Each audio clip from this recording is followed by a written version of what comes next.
Oke, kita ketemu lagi Bang Iya, Edis. apa kabar Goto? Apa kabar Bang Edis? Baik. Alhamdulillah Goto. baik. Goto, Oke. saya mendengar Temamu.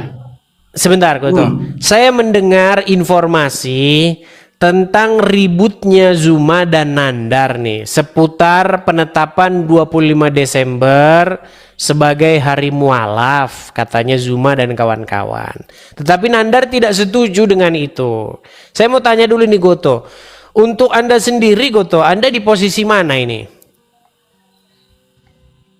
Kalau saya pribadi begini Bang Edis ya, penetapan hari mualaf ya sebenarnya itu mau dilakukan tanggal berapa tidak ada masalah, karena kan tidak ada aturan hukum.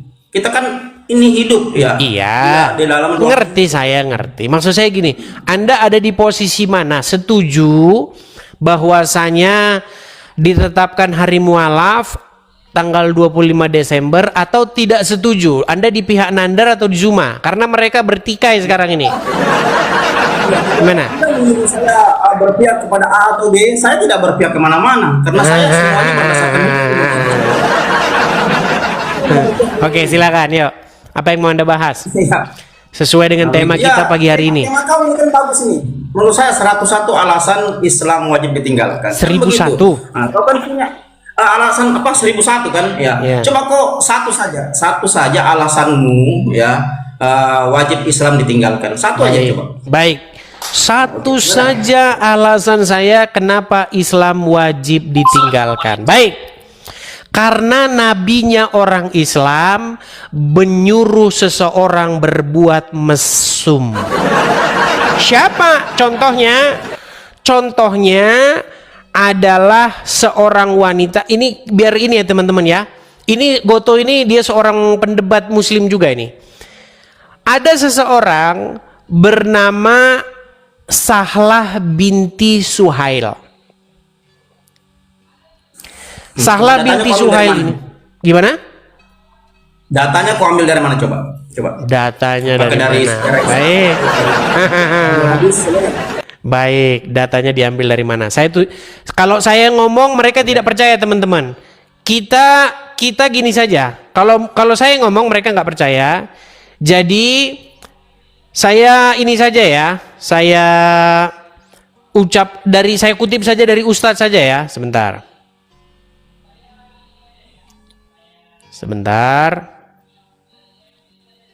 Coba dengarkan ya. Dengarkan saya. Salim Maula Abi Hudzaifah ini tinggal bersama keluarga Salim, bersama Abu Hudzaifah, ya, sampai akhirnya dia besar dan dia sering masuk ke rumah Abu Hudzaifah. Abu Hudzaifah cemburu. Salim sekarang udah jenggotan, udah gede, dia sejak kecil sama dia. Sementara istrinya namanya Sahlah binti Suhail nggak enak melihat suaminya cemburu, maka dia tanya kepada Nabi, "Ya Rasulullah, bagaimana ini anak dulu kecil sama kita? Sekarang sudah gede, udah jenggotan, kalau masuk ketemu saya, suami saya cemburu, apa yang harus saya lakukan?" Kata Nabi SAW, "Susuin dia, padahal udah jenggotan." Ini kasus terjadi di zaman Nabi SAW. Baik. Jadi ceritanya begini. Iya, sekarang Tenang. Kamu kan bertanya, apa alasannya Islam wajib ditinggalkan? Karena nabinya menyuruh orang mesum. Saya tunjukin. Jadi ada seseorang perempuan namanya Sahlah binti Suhail.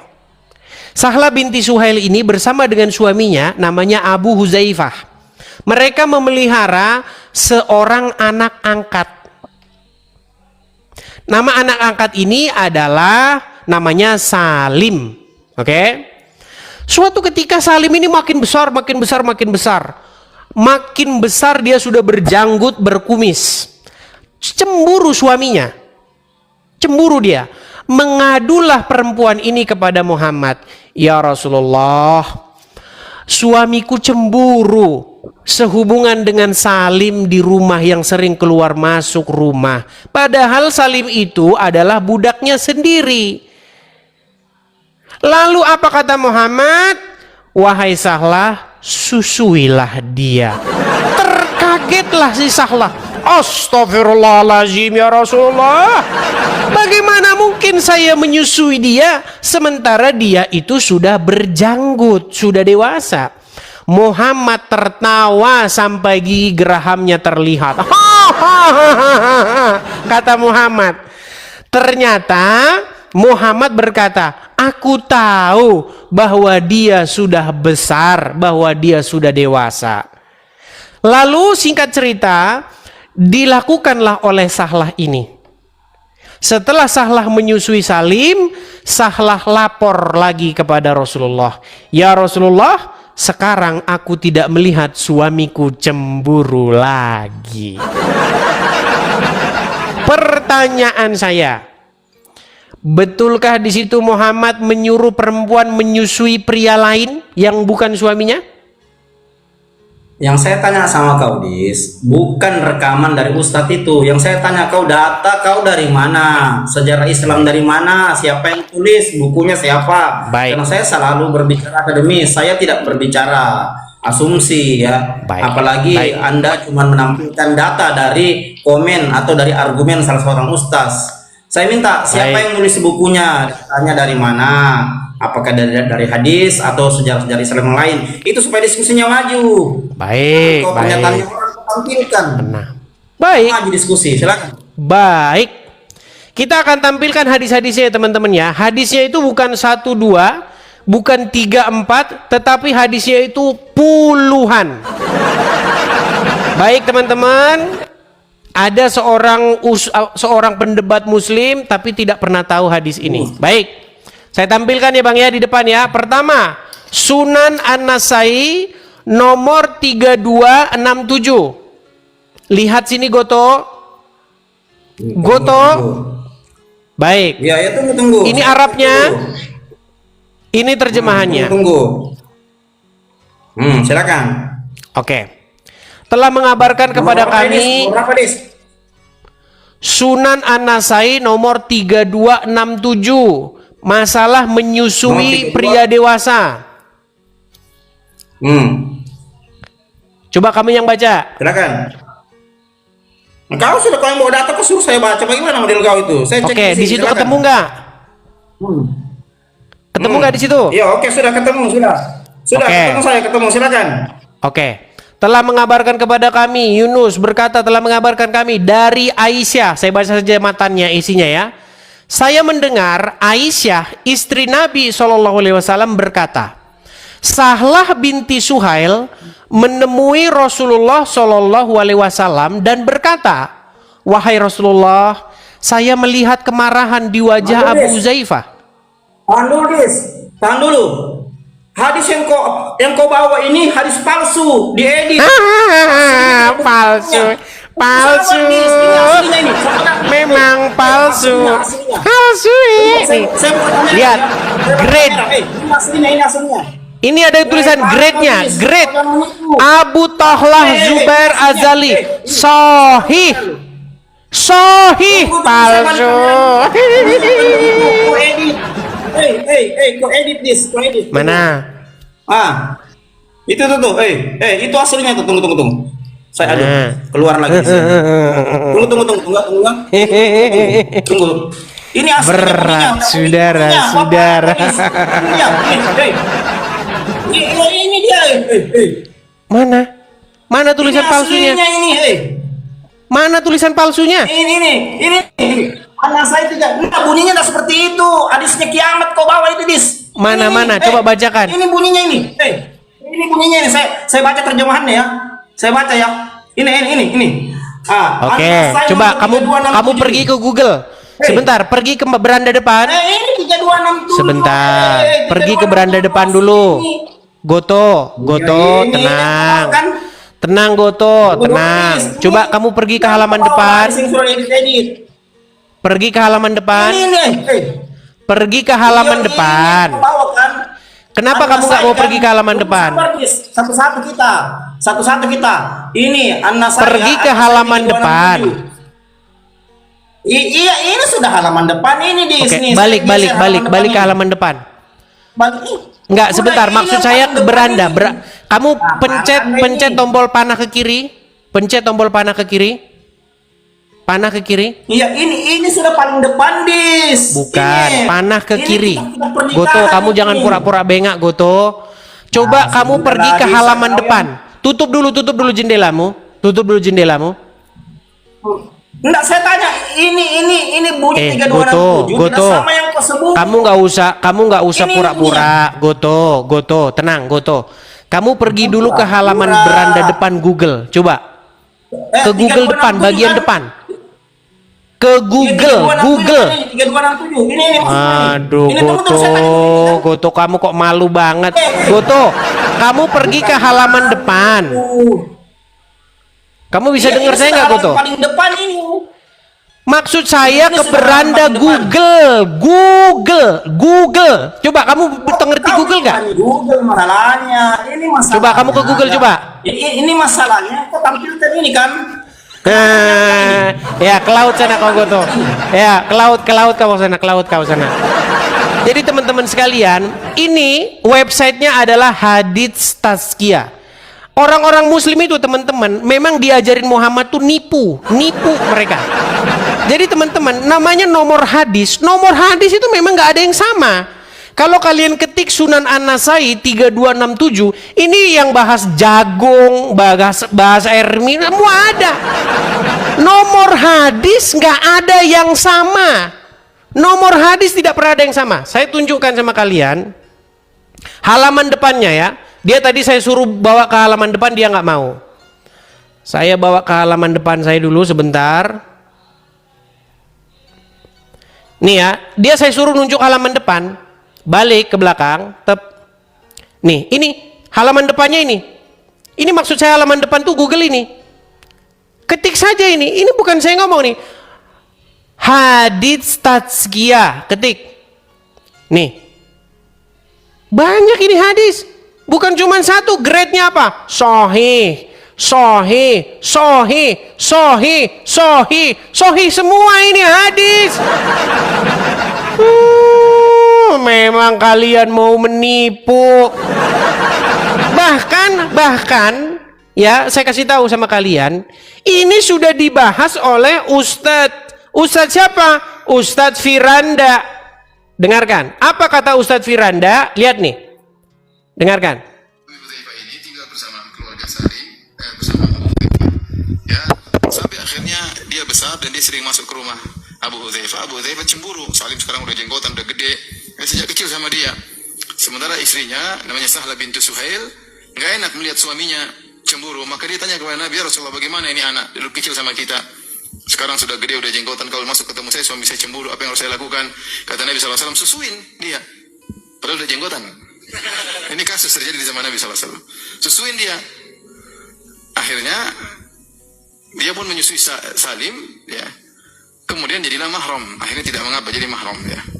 Nah, gara-gara kasus ini, Aisyah radhiyallahu anha berfatwa dalam sebagian kasus, terutama dari debat antara Aisyah dengan Ummu Salamah. Ada kasus seperti tadi, ada orang sudah gede, kemudian ingin bertemu bukan mahram, kata Aisyah susuin aja, biar jadi apa? Mahram. Iya. Jadi jangan kalian umat muslim mengingkari fakta ini, mengingkari kenyataan dengan berkata, oh nomornya tidak sama. Namanya nomor hadis itu memang gak ada yang sama, tergantung hadisnya yang ngeluarin siapa. Kalau hadisnya yang ngeluarin pabrik lain, cetakan lain, nomornya gak sama. Patokan kok sama nomor. Hadis tentang Muhammad menyuruh perempuan menyusui laki-laki lain yang sudah dewasa, saya pertanggungjawabkan, bawa ke Mabes Polri. Makanya saya bilang Muhammad itu menyuruh perempuan menyusui pria lain. Nggak percaya kamu dibilangin hadis palsu. Kalau kamu ngomong itu hadis palsu, kamu buang semua hadis-hadis yang ada di rumahmu itu. Kok alasanmu gara-gara nomor? Nomor memang beda-beda nomor hadis. Gimana? Silakan. Sungguh nekat yang nyata. Ayo silakan.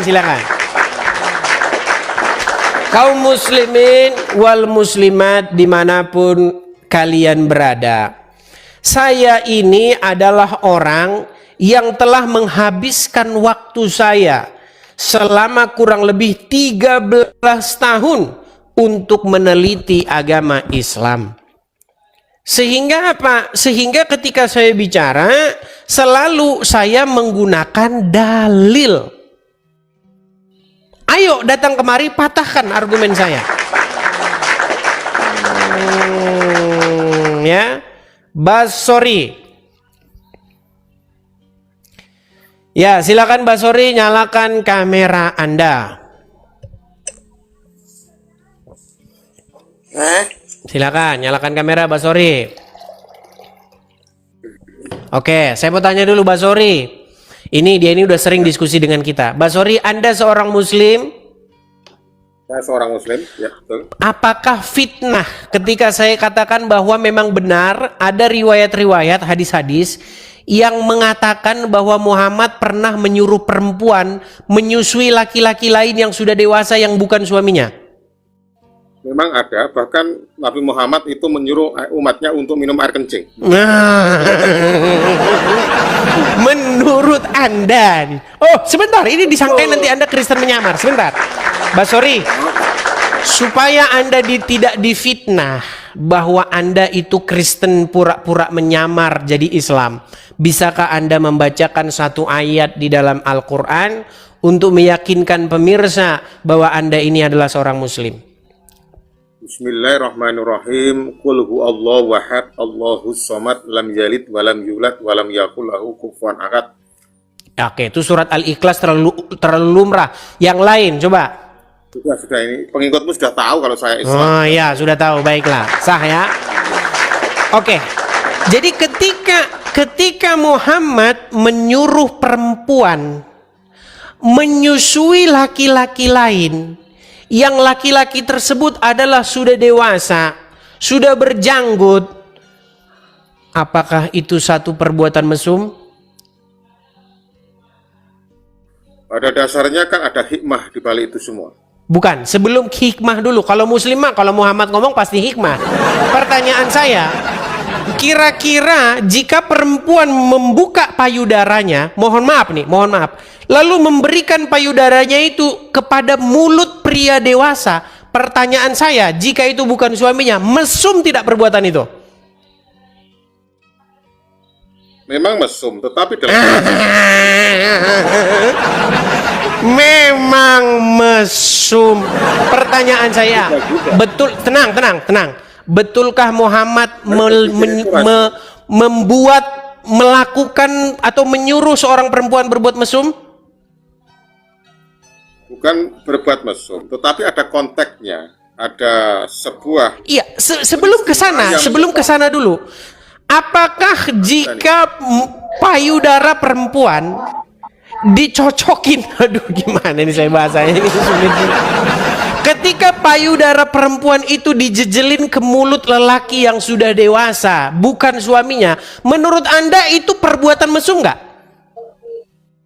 Kalau itu peristiwa pada saat itu ya, pada saat itu. Kalau peristiwa itu memang yang harus bisa membedakan antara sesuatu hal yang hak dan batil, cerita itu untuk menunjukkan hikmahnya itu tidak masalah, karena sepengetahuan Rasulullah. Sulit. Harus pandai Anda. Basori, saya gini loh Basori ya, Bang Basori, Anda ini saya percaya Anda ini orangnya dewasa. Gini, saya ini memberitakan Mari loh. berpikir. Gini, justru saya mengajak Anda berpikir loh Basori. Muhammad itu tidak pantas untuk diikuti. Dia tidak cocok dijadikan suri tauladan. Karena dia itu menyuruh perbuatan-perbuatan yang tidak baik. Di dalam Al-Quran sudah diperintahkan bahwasanya di dalam Injil itu terdapat petunjuk dan cahaya. Nah, sekarang apa kata Tuhan Yesus di dalam Injil? Akulah jalan dan kebenaran dan hidup. Makanya umat muslim itu saya panggil nih, saya serukan lewat platform media sosial ini, wahai kaum muslimin wal muslimat, ayo datang kepada Yesus. Jadikanlah Yesus sebagai suri tauladan kalian. Jadikanlah ia sebagai junjungan kalian. Patuh dan taatlah kepada perintahnya. Jangan patuh dan taat kepada perintahnya Muhammad. Karena kalau patuh dan taat kepada perintahnya Muhammad, akhirnya siang malam mikirin aurat. Siang sudah nutup aurat, malam sudah nutup aurat. Kerjanya cuma itu-itu saja. Anda mengajak manusia untuk menurut Anda, tapi Tuhan Anda saja Anda bingung. Di antara umat Anda saja Anda bingung. Nggak usah yang tinggi-tinggi dulu. Dengar, Basori. Basori, gini, kita ini udah sering diskusi ya. Gini, Orang lain kita juga sudah sering menyampaikan diskusi panjang lebar. Begini, Basori. Orang lain Satu juga aja yang saya minta sama kamu. Bagaimana Aduh, Anda Basori, jangan kejang-kejang. Tenang dulu, tenang. Oke. Satu aja yang saya minta sama kamu. Kamu mau nggak mengikrarkan untuk meninggalkan Muhammad? Tinggalin Muhammad dulu. Masalah itu nanti. Kamu mau nggak ninggalin Muhammad dulu? Anda kadang nyuruh seperti itu, maka saya tanya. Iya, saya tanya dulu. Apakah kamu mau meninggalkan Muhammad? Saya tidak mau meninggalkan Muhammad. Nah, ya udah, kalau tidak mau di bawah sana. Tidur di bawah sana, tidur di bawah sana. Teman-teman, kurang bagaimana sih saya memberitakan sederhana, simple. Nanti kalau kita bahas Tuhan nanti dulu. Ini dulu, kamu itu sebenarnya tahu nggak kalian? Saya itu sudah meneliti habis-habisan Al-Quran, hadis, dan saya juga sudah meneliti habis-habisan Bible, Injil. Sebenarnya apa sih inti dari ajaran kedua buku tersebut? Inti ajarannya adalah menjadi seorang Kristen, Anda harus membuat dirimu dikuasai, dikendalikan, diperintah oleh Yesus. Itu inti daripada ajaran Kristen. Jikalau kamu telah membuat Yesus memerintah, merajai hidupmu, kamu Kristen. Islam itu sebaliknya, membuat dirimu dirajai dan diperintah oleh Muhammad. Itu Islam. Makanya ketika umat muslim mendengar perkataan Muhammad, maka umat muslim akan berkata, sami'na wa ta'na. Kami mendengar dan kami patuh, taat. Itu intinya, nggak usah kemana-mana dulu. Nah, kepada siapa kamu menaklukkan diri, itulah yang kamu sebut sebagai Rabb atau Tuan atau Tuhan, sama itu. Tapi nanti kalau ke situ lagi kalian nanti muntah karena itu udah sering saya bahas. Ya, ayo silakan. Kita kasih naik ada Ansori Manik. Makasih Bang TJ, makasih Bang. TikTok. Iya, Ansori Manik, silahkan nyalakan kamera dulu. Baterai 95. Dari mana tuh? Ansori, saya tanya dulu. Ansori, kamu Muslim atau Kristen? Saya sekarang udah Kristen bang. Dulu Muslim. Tapi bisa dulu nggak Muslim. nyalakan kamera dulu Bang? Tunggu sebentar bang ya. Halaman, tak Oke, berlabel, sebentar ya bang ya. dinonaktifkan. Abang ada suara Google ngomong-ngomong sendiri tuh. Coba dimatikan dulu. Pengaturan. Ketuk 2 kali untuk mengaktifkan. Label tersedia. Tombol. Ketuk 2 kali tombol untuk meninggalkan agama Islam. Matikan talkback. Cek nonaktif. Bang, itu dimatikan dulu Bang. Yang ngomong-ngomong itu Bang, dimatikan dulu. Udah. Ah, coba ayo silakan nyalakan kamera. Coba Bang ambil tempat yang nggak berisik Bang ya. Bang, ambil tempat yang nggak berisik. Coba duduk yang bagus biar kita bisa ngobrol yang bagus. Saya tanya dulu nih. Coba Bang jauhkan wajah Bang. Karena yang kami lihat nggak aneh gitu Bang. Oke. Coba kalau udah. bisa tuh jangan ada sinar matahari di belakang. Silau. Udah. Iya, oke. Saya mau tanya dulu Bang Ansori Manik nih. Ini bener-bener Anda ini manik atau dikasih marga atau gimana? Saya dikasih marga, Bang. Oh, dikasih marga. Tadinya Iya. Tadinya orang Melayu Kian, Jambi, Islam Jambi. Islam Jambi. Tapi sekarang Abang udah jadi orang Kristen? Sekarang udah, Bang. Puji Tuhan. Puji Tuhan. Bagaimana ceritanya kok bisa Abang jadi orang Kristen, Bang? Ya, kalau ceritanya dulu, Bang, gini. Ya, simple aja. Saya penasaran, ingin tahu aja dulu, Bang. Jadi kebetulan ada kenal dari apa gitu, dari sekolah gitu kan. Jadi ingin tahu aja. Tergantung ingin tahu terakhirnya. Tapi di sini wajib dites loh, Bang. Gini, Bang. Tidak boleh kita ini mengeluarkan statement-statement yang bohong atau dusta. Kalau dalam ajaran agama Islam memang boleh berbohong dalam 3 perkara. Tapi dalam Kristen, Bang, nggak boleh bohong. Coba, Bang, saya mau tanya dulu sama Abang nih. Waktu Abang Muslim, itu Abang jadi orang Islam berapa tahun lamanya? Dari kecil, Bang. Dari sampai umur berapa tahun, Bang? Dari sampai umur 27 tahun. Sampai 27 tahun. Nah, waktu Abang umur 0 sampai 27 tahun itu Abang pernah sholat, baca Al-Quran, ngaji? Rajin dulu, Bang. Coba, saya pengen Abang bacakan satu surat di dalam Al-Quran untuk membuktikan, bukan untuk bikin Anda jadi Muslim lagi, tapi untuk membuktikan bahwa memang dulu Anda pernah Muslim. Coba. Surat apa contohnya, Bang? Surat apa saja yang sulit, yang orang Kristen tidak bakal bisa niru-niru. Coba. Al-Fatihah. Kalau Al-Fatihah terlalu umum, Bang. Jangan Al-Fatihah. Jadi surat ayat kursi. Silakan ayat kursi. Ya. Bismillahirrahmanirrahim. Wa ilahukum ilahu wa idullah ilaha illa wal hayyul qayyum la ta'uzuhu sinatun wa la naum lahu ma fis samawati wal ardi. Sah, udah sah, Bang. Udah sah, Bang. Udah sah. Oke, jadi singkat cerita, akhirnya Anda sekarang sudah bertekad bulat menjadi orang Kristen ya, Bang ya? Iya. Oke, apalagi ditambah Anda sering nonton sekarang diskusi-diskusi lintas agama ya? Iya, saya sering nonton Bang E di sini. Hampir-hampir tiap hari lah. Oke, ketika Abang nonton saya ini udah semakin mantap, udah bener lah langkah saya meninggalkan agama Islam gitu, Bang ya? Ya, kiranya begitulah, Bang. Mantap. Ya, ya.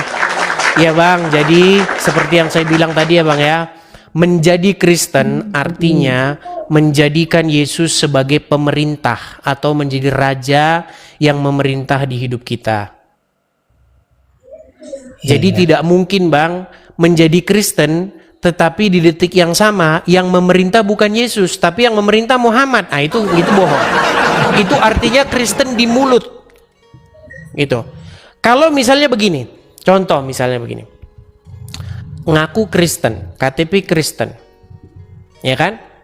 Tetapi misalnya berbohong kepada istri. Berbohong kepada istri itu ajaran Muhammad, Bang. Jadi tidak mungkin mengklaim bahwa Yesus memerintah, tetapi yang memerintah bukan Yesus, tetapi yang memerintah Muhammad. Nah, jadi menjadi Kristen intinya itu, Bang ya.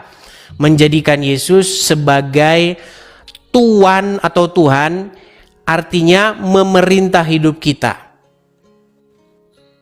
Seperti itu, Bang. Ya. Jadi saya dulu gini, Bang.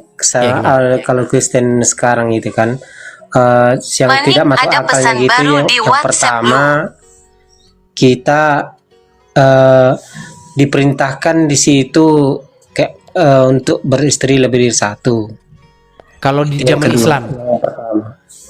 Jadi asalkan bisa adil, sedangkan anak kita aja kita nggak bisa adil, kawan. Itulah yang. Oke, ya intinya kita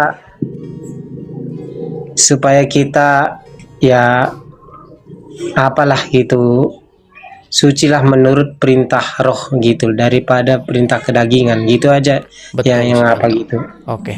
Jadi saya ucapkan selamat, Bang ya, sudah menjadi orang Kristen. Artinya Abang sudah ngerti sebenarnya dasar-dasarnya, pondasi-pondasinya sebenarnya abang udah paham dari bahasa-bahasa abang yang saya maksudkan. Jadi seperti itu ya bang ya, kekristenan itu berbicara tentang hal-hal rohaniah ya bang ya. Iya. Jadi bagaimana kita hidup di dalam roh kita. Roh kita itu harus terkoneksi dengan sang ya yang di atas sana. Roh kita berkoneksi seperti itu. Sementara dalam Islam itu yang berkoneksi itu biasanya badannya saja biasanya. Kalau nggak begini nggak sah ini bang. Nanti kalau salah begini dikit, gini dikit, malah sah, tidak sah ini sholatnya. Harus begini. Jadi itulah Islam bang. Islam itu adalah ajaran-ajaran ritual seperti itu. Dan banyak umat Muslim itu sudah terpenjara oleh yang namanya terkungkung oleh yang namanya ritual-ritual jasmania seperti itu. Oke bang, terima kasih bang ya. Maju terus bang. Tuhan Yesus memberkati ya bang ya. Memberkati, oke bang. Oke, amin. Tuhan ya.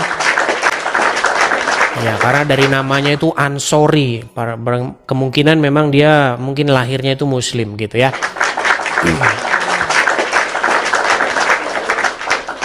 Oke, kita kasih naik yang berikutnya ada Wahid. Oke, selamat pagi Wahid. Hampir jam 12 siang ya teman-teman ya. Ya Wahid, selamat pagi menjelang siang. Saya mau tanya dulu Bang Wahid, Anda Muslim? Alhamdulillah Muslim. Muslim. Silakan Bang, apa yang mau Anda tanggapi nih dari panjang lebarnya diskusi tadi? Silakan. Enggak, sebenarnya Dis berulang kali Edis itu kan bahasanya tentang sepersusuan. Kayaknya asik bener materi itu disampaikan. Bukan asik Bang, ringan, sederhana, dan itu sebenarnya kalau kita pakai akal sehat udah cukup untuk meninggalkan Muhammad gitu. Ya kan? Ya, karena kalau saya hitung-hitung itu sudah 10 kali lebih dalam 1 tahun ini disampaikan tentang mengejas bahwasanya seorang ibu menyusui anak yang sudah dewasa gitu kan. Tapi yang saya lihat di 10 kali aja Anda belum sembuh-sembuh gimana? Oke, baik. Menurut Anda nih Bang Wahid, apakah itu termasuk perbuatan mesum? Jadi gini dia tuh ada dalam konteks-konteks tertentu memang itu hal-hal yang diperbolehkan dan seketikanya itu menjadi tidak boleh. Boleh kan seketikanya, maksudnya gimana sih? Oke gini, menurut Anda nih, kapan ada seorang perempuan yang menjejali payudaranya kepada pria yang sudah dewasa itu tidak termasuk perbuatan mesum jika laki-laki tersebut bukan pasangannya? Kapan itu bisa terjadi? Jadi di dalam kisah-kisah keagamaan banyak sebenarnya dalam kisah-kisah. Jadi tapi dalam konteks tertentu ya kan itu hanya dilakukan pada momen itu dan tidak menjadi sebuah ajaran yang wajib. Maksudnya gimana sih ini orang nih? Bentar, saya ulangi lagi. Bentar Bang, gini Bang, pria yang sudah berjanggut, sudah berkumis, itu berarti tanda bahwa dia sudah akil balik. Setuju? Akil balik itu menandakan pada mimpi basah, Adis. Iya Bang, tapi kan janggut, kumis itu kan menandakan bahwa seseorang tersebut sudah tumbuh dewasa, betul nggak? Sudah dewasa, bukan tumbuh dewasa. Oke, sudah dewasa. Nah, kira-kira nih Bang, kira-kira kalau ada perempuan yang menjejali payudaranya kepada laki-laki yang sudah dewasa tersebut sementara itu bukan suaminya, kira-kira itu menurut Anda perbuatan itu mesum tidak? Kalau dia sepersusuan itu tidak mesum, tapi kalau dia tidak persusuan jadi mesum. Maksudnya gimana? Jadi kan gini memang, saya contohin ya, Rasulullah itu kan sudah beberapa kali dipersusui oleh wanita-wanita di periode itu. Berarti Muhammad suka nyusu dia waktu dia udah berkumis, menyusu sama banyak perempuan. Nah, waktu dia masih kecil. Iya, kalau masih kecil mah nggak masalah. Namanya masih kecil, misalnya masih balita, umur 1, 2, 3 tahun, 4 tahun, ya masih nyusu-nyusu ya nggak apa-apa, namanya masih balita. Ini orang sudah berjanggut bang, sudah berkumis. Ya kalau dengan wanita bukan muhrimnya nggak boleh. Itu Muhammad nyuruh kayak begitu. Kita bilang tadi itu bukan menjadi ajaran wajib. Bukan masalah bukan ajaran wajib bang. Muhammad menyuruh perbuatan yang tidak pantas. Kenapa saya katakan tidak pantas? Karena dia menyuruh suami istri orang nyusuin pria lain yang bukan suaminya. Gimana? Pria lain itu siapa? Baik, nampaknya dia ini udah 10 kali pun dia belum nyambung-nyambung. Baik, saya balik kamera saya. Ya Tuhan, gimana kamu katakan 10 kali sementara kamu saja tidak tahu? Astagfirullah. Baik, saya tampilkan ya bang ya di layar ya bang ya. Semoga tidak perlu 10 kali bang, sekali saja Anda langsung sadar. Baik, saya bacakan ya. Nih, di dalam Sunan An-Nasai ini banyak hadisnya ya, bab menyusui anak yang sudah dewasa. Bang, lihat sini dong Bang Wahid. Pantesan Anda 10 kali nggak sadar-sadar. Lihatin. Kalau mau belajar, saya akan merelakan waktu dan tenaga saya. Ya. Jadi Aisyah berkata, nih, bahwasanya istri Nabi berkata, saya mendengar Aisyah istri Nabi, Sahlah binti Suhail, menemui Rasulullah Shallallahu Alaihi Wasallam dan berkata, wahai Rasulullah, saya melihat kemarahan di wajah Abu Huzaifah. Abu Huzaifah ini suaminya perempuan ini, karena Salim masuk ke rumahku. Rasulullah Shallallahu Alaihi Wasallam bersabda, susuilah dia, si Salim itu tadi. Ia, Sahlah tadi menjawab, ia sudah memiliki jenggot. Beliau bersabda, susuilah ia dan akan pergi kemarahan yang ada di wajah Abu Huzaifah. Ia berkata, demi Allah aku tidak mengetahuinya di wajah Abu Huzaifah setelah itu. Jadi kata Sahlah, setelah disusui Salim itu, wajah muramnya itu tidak tampak lagi di wajah suaminya. Kita tambah lagi hadis satunya, Sunan Asai 3268. Dikatakan ya bahwasanya Sahlah binti Suhail menemui Rasulullah SAW dan berkata, saya melihat kemarahan di wajah Abu Huzaifah karena Salim masuk ke rumahku. Beliau bersabda, susuilah dia.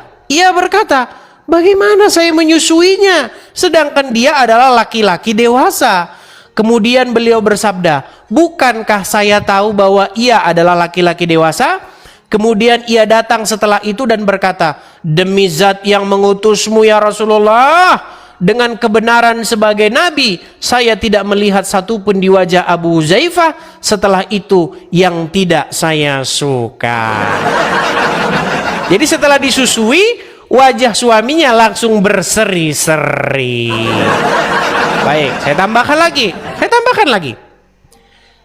Dari Aisyah, ia berkata, Nabi Shallallahu Alaihi Wasallam memerintahkan istri Abu Huzaifah untuk menyusui Salim maula Abu Huzaifah hingga hilang kecemburuan Abu Huzaifah. Ia menyusuinya sedang ia adalah laki-laki dewasa. Rabi'ah berkata, hal tersebut merupakan keringanan bagi Salim. Tambah lagi. Bukan 1, 2 ya. Salim memasuki rumah kami dan ia telah berfikiran sebagaimana seperti yang difikirkan para pria dewasa. Tahu ya pria dewasa ya? Jadi kalau anak-anak sama pria dewasa itu di otaknya memang beda, ya. Dan setelah mengetahui apa yang diketahui laki-laki dewasa, maka beliau bersabda, susuilah dia, maka engkau akan menjadi haram baginya dengan hal tersebut. Kemudian saya tinggal 1 tahun tidak menceritakan hadis tersebut, dan bertemu Al-Qasim, kemudian ia berkata, ceritakan hadis tersebut dan engkau tidak akan takut. Karena mereka takut-takut, karena hadisnya memang agak-agak aneh. Great, sahih. Ini banyak nih, sampai besok ini kita baca, ini banyak sekali hadisnya ya. Nah, jadi yang mau saya katakan begini, Wahid. Saya mau balik dulu kamera saya, Wahid. Apakah kamu masih kurang yakin bahwasannya Muhammad menyuruh istri orang nyusuin pria lain? Ya, itu hadisnya. Oke. Konteksnya Bayangin kalau istrimu disuruh menyusui pria lain, gimana perasaanmu? Hilangkah kecemburuan di wajahmu? Kan sudah saya bilang tadi, konteksnya cuma pada istrinya. Dan di situ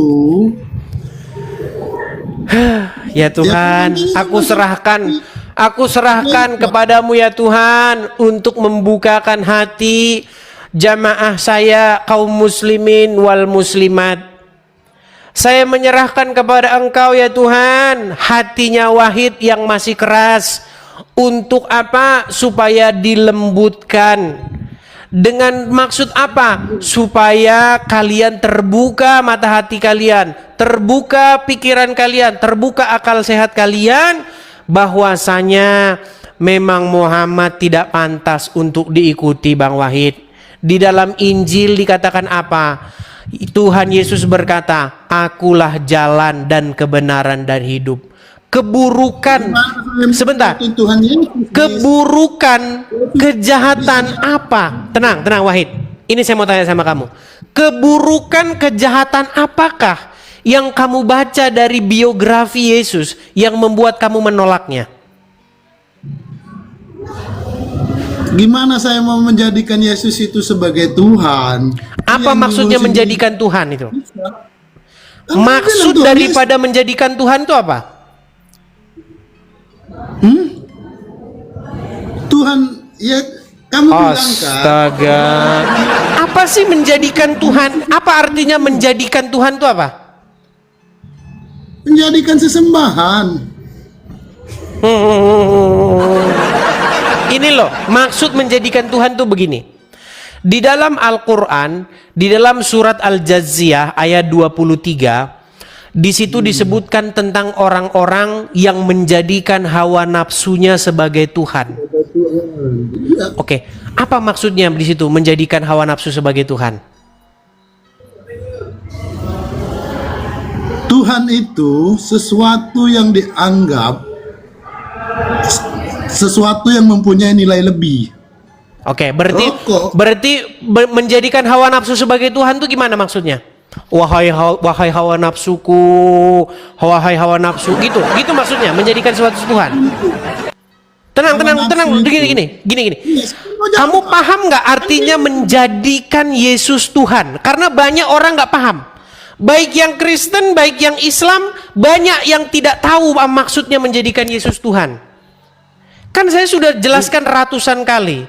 Menjadikan Yesus Tuhan artinya membuat Yesus memerintah, menjadi raja, berdaulat atas hidupmu. Itu maksudnya menjadikan sesuatu sebagai Tuhan. Karena Yesus nggak penting kita begini-begini, nggak penting kalau kita tidak membuat dia memerintah. Kalau kita hanya begini-begini sama seseorang, habis itu kita maling ayam.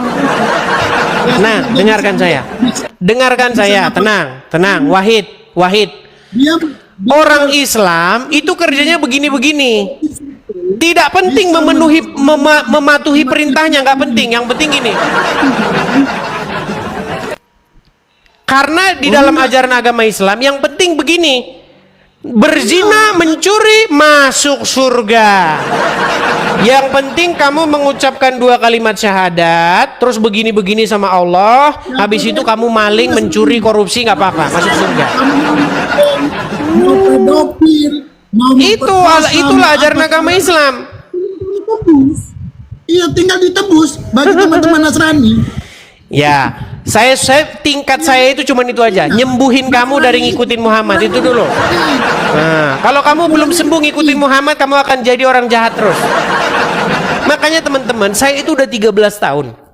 Pengalaman saya itu sudah jangan kalian ragukan lagi. Ya, penghalang mereka itu menerima kebenaran adalah mereka masih saja ngikutin Muhammad, nekat ngikutin Muhammad itu. Kalau hati mereka sudah terbuka, kalau mereka sudah meninggalkan Muhammad, tidak akan ada lagi yang sulit bagi mereka untuk menerima Yesus. Nggak ada lagi penghalangnya.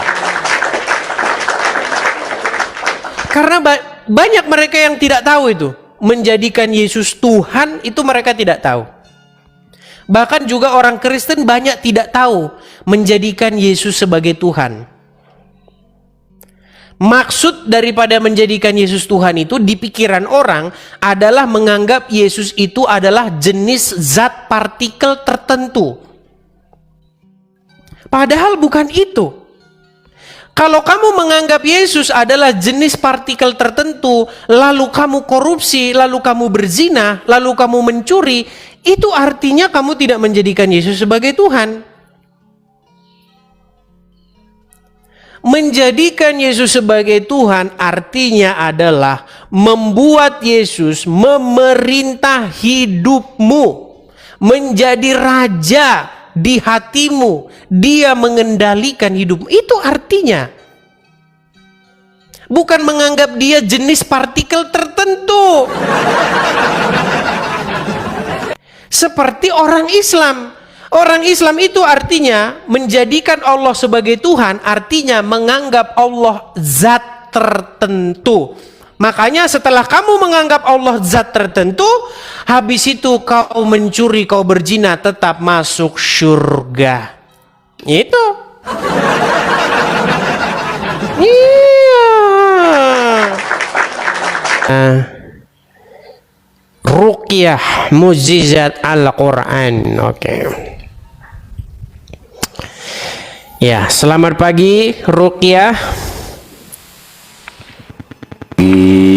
Oke, silakan nyalakan kamera dulu Ruqyah ya. Kita ngobrol-ngobrol nih di warung kopinya Pak Ustadz Edis TV ya. Ayo silakan. Oke, Ruqyah mukjizat Al-Quran. Saya tanya dulu nih, apakah antum ini seorang Muslim? I am Muslim forever until die. Muslim, pantesan masih Islam. Oke, baik. Ini forum diskusi ya, forum debat, forum diskusi, bukan forum ajang caci maki ataupun saling hujat. Nah, tema kita pagi hari ini itu adalah 1001 alasan bahwa Islam itu wajib ditinggalkan. Kenapa Islam wajib ditinggalkan? Karena agama Islam itu membawa malapetaka dan kebencian kepada orang-orang non-muslim. Apa buktinya? Buktinya adalah setiap ada non-muslim misalnya melakukan kegiatan agama orang lain, selalu diganggu, selalu saja dirusuhin. Contohnya apa? Contohnya ketika ada orang Kristen lagi Natalan, maka harus ada tim brimob, gegana, polisi menjaga. Karena apa? Karena bahwasanya di negeri kita tercinta ini orang Islam kerjanya tukang gangguin ibadah agama lain. Nah, coba sekarang saya tanya, menurut kamu apa alasannya orang-orang Kristen kalau merayakan Natal perlu dijaga oleh brimob, polisi, gegana, dan tentara? Siapa yang mau mengganggu mereka?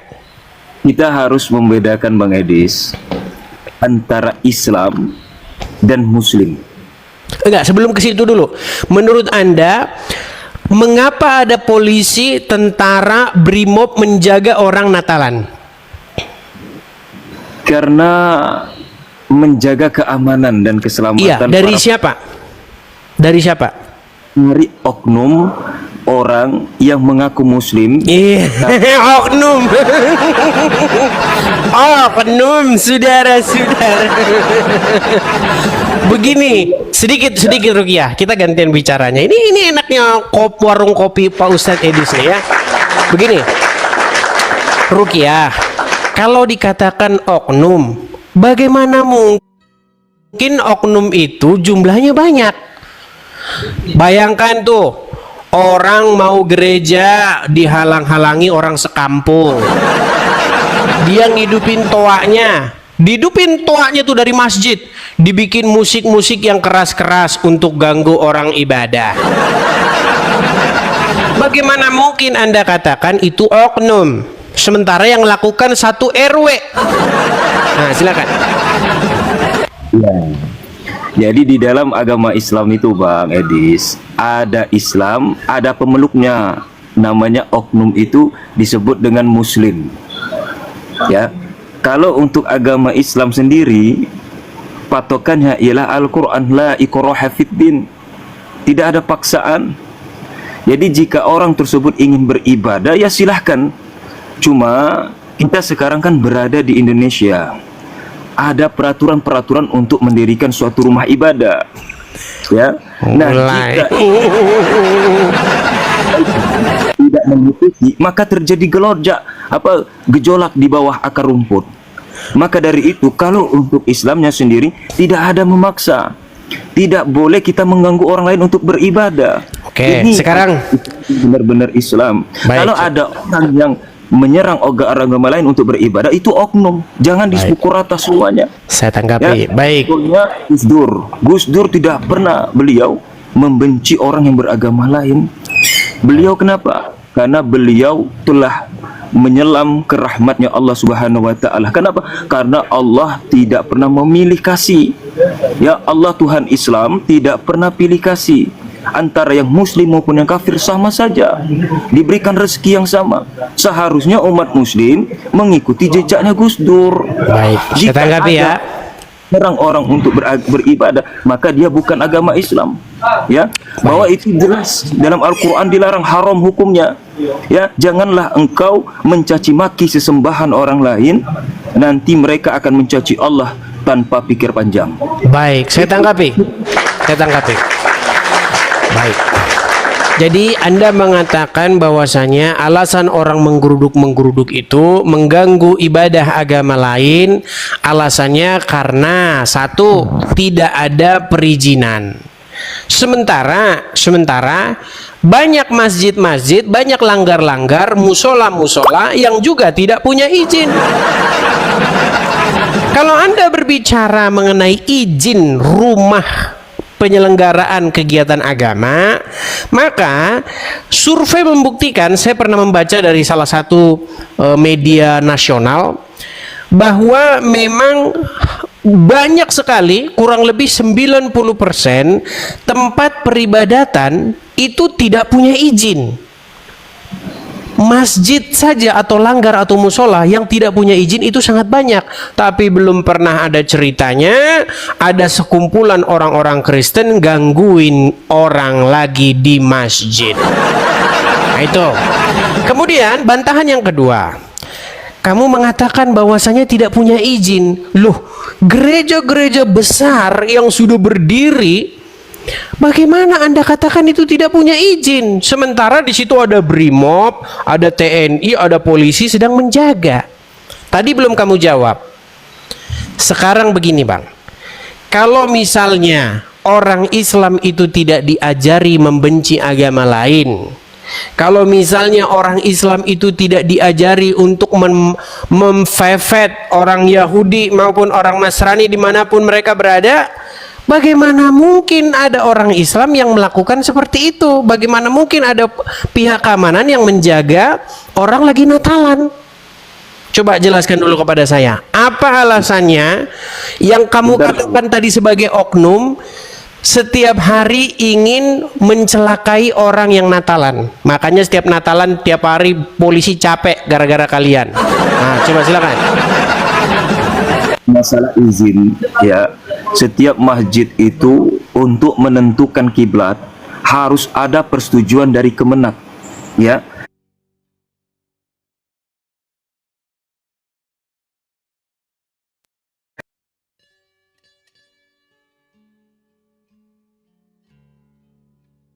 Siapa nih yang liburan akhir tahun? Edis, ya. Baik. Sebentar, saya tanggapi dulu itu. Satu, Bang. Terus. Kalau orang sebentar, Bang. Satu dulu. Jangan dulu. Makanya orang muslim setiap ngomong itu selalu muncul 3 dustanya. Baik. Bang, ini apa? Ini apa, Bang? Ini adalah Dewan, lihat nih. Saya besarin nih. Ini DMI, Dewan Masjid Indonesia. 95% masjid di Jawa Tengah tanpa IMB. Tanpa izin mendirikan bangunan. Saya bacakan nih. dmi.or.id. DMI itu Dewan Masjid Indonesia. Sekitar 95% atau 37.000 masjid dari total 39.000 masjid di Provinsi Jawa Tengah ternyata belum memiliki izin mendirikan bangunan. Kondisi ini sangat memprihatinkan bagi pimpinan wilayah PW Dewan Masjid Indonesia Provinsi Jawa Tengah. Ketua PW DMI Provinsi Jawa Tengah, Dr. Andes Kiai Haji Ahmad menyatakan itu pada hari Ahad tanggal 27 bulan Desember siang. Dalam sambutannya setelah terpilih kembali secara aklamasi Musyawarah Wilayah Muswil di Provinsi Jawa Tengah, Semarang. Nih, jelas nih. 95% masjid di Jawa Tengah nggak ada izinnya. Astagfirullahaladzim. Bagaimana Anda mengatakan sekarang gereja-gereja tidak punya izin maka harus digeruduk? Luar biasa Anda nih. Kalau untuk izin mendirikan ibadah bukan hanya IMB saja, ya. Tidak ada hanya IMB saja. Jangankan untuk rumah ibadah, semua rumah harus ada izin IMB. Ya. Bang, Ruqyah Masjid, gini loh. Dengarkan ya. Sebentar.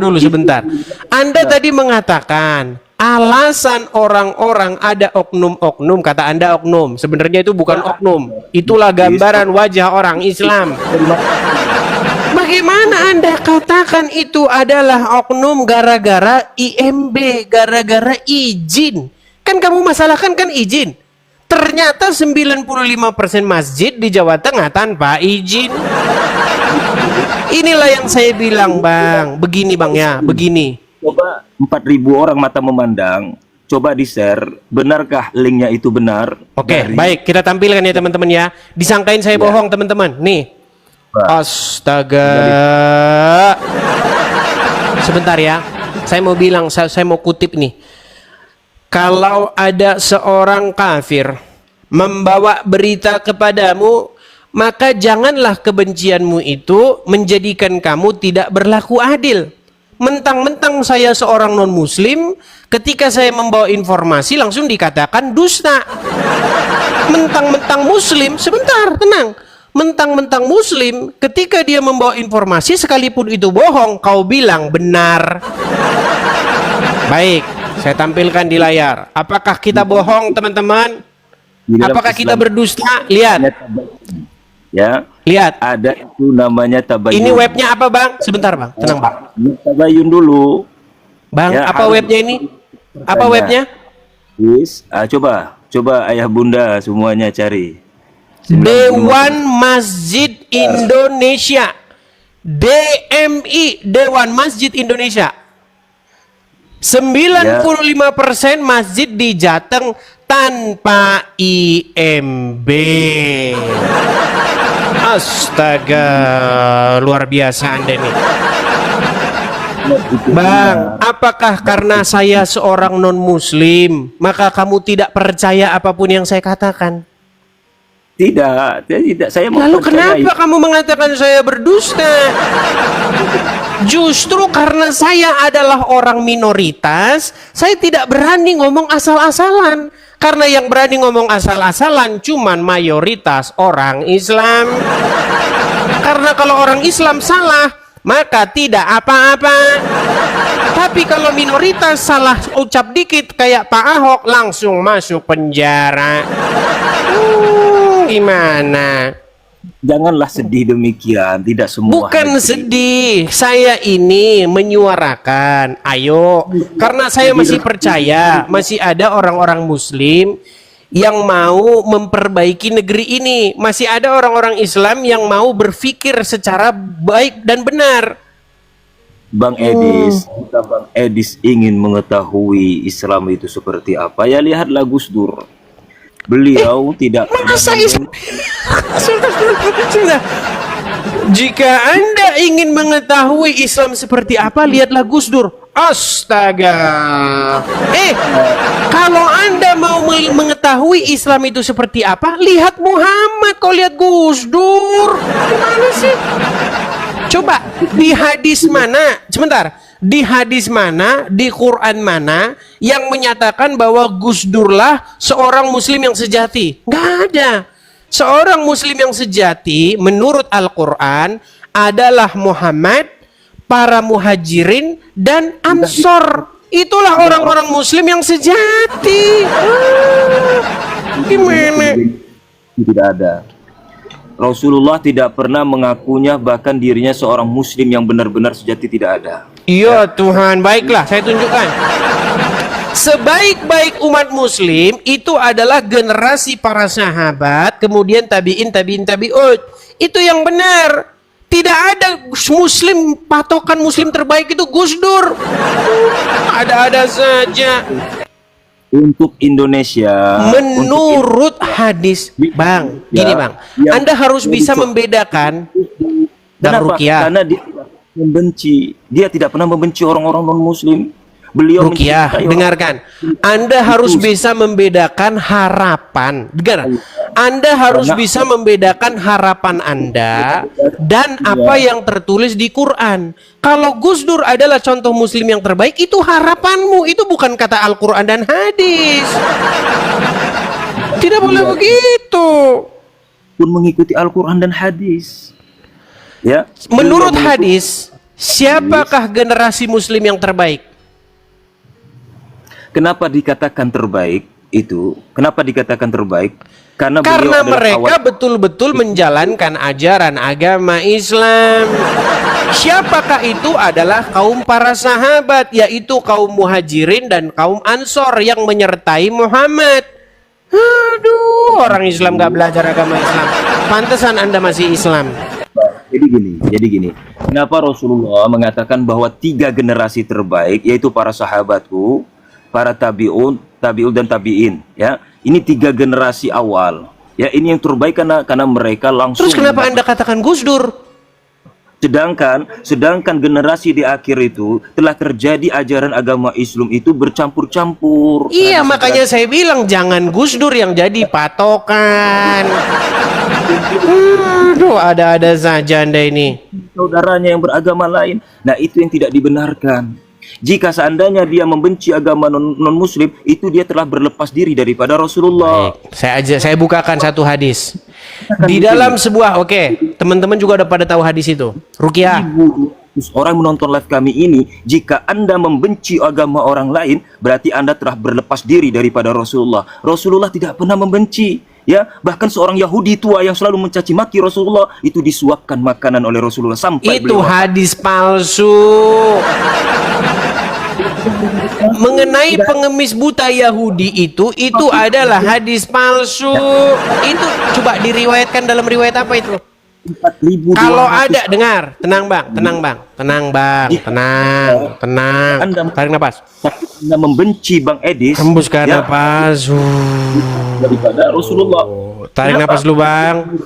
Rasulullah itulah umatku, Bang. ya, termasuk saya tidak ada benar benci kepada Bang Edis. Ya, Bang. saya selalu mengatakan Bang Edis. Di dalam Ya Allah. hadis Muhammad mengajarkan, Bang. Mereka Ustadz yang murtad itu Nah, siapa? kita biarkan dia ngomong dulu. Syarifuddin Ibrahim ya, itu saya senantiasa doakan terus beliau. Saya tidak pernah membenci saudara kita yang non-muslim. Bahkan saya ketua RT, ya tempat saya tinggal, ada salah satu anggota warga kami yang beragama non-muslim. Ketika masyarakat kami itu tidak mau mengucapkan selamat Natal, saya yang pertama kali mendatangi ketika hari Natal. Ya, demikian. Ya, kenapa? Karena kedudukan saya bukan sebagai orang biasa. Saya ini ketua RT di sini dan saya mengayomi seluruh orang karena berlaku adil. Oke, saya mau tanya RT mana? Jangan-jangan bohong karena dalam agama Islam boleh bohong. Coba ketua RT mana? Coba ayo. Ngapain kita cerita di sini? Nggak RT? berani. Takut nanti digerebek warga. Oke, coba ketua RT mana? Ketua RT mana? Privasi itu jangan, nggak boleh.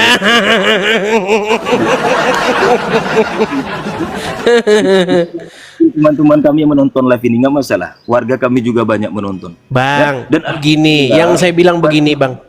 satu pun yang menolak, makanya mereka tahu posisi kita ini sebagai ketua RT di sini. Ya, kami tidak pernah membenci dan tidak pernah mengajari. Ya, bahkan itu saudara kami, tetangga kami yang non Muslim dipersilahkan kalau rapat masuk ke masjid tidak masalah. Bohong, nanti digerebek. Bohong yang nyata. Ya, Abang, Buktinya, kenapa harus menutup-nutupi RT mana, Bang? Ayo, RT mana, RW mana, kelurahan mana, kecamatan mana? Oh, nggak usah. Takut dia. Takut nanti warganya mengamuk. Pak RT, kenapa kamu mengucapkan selamat Natal?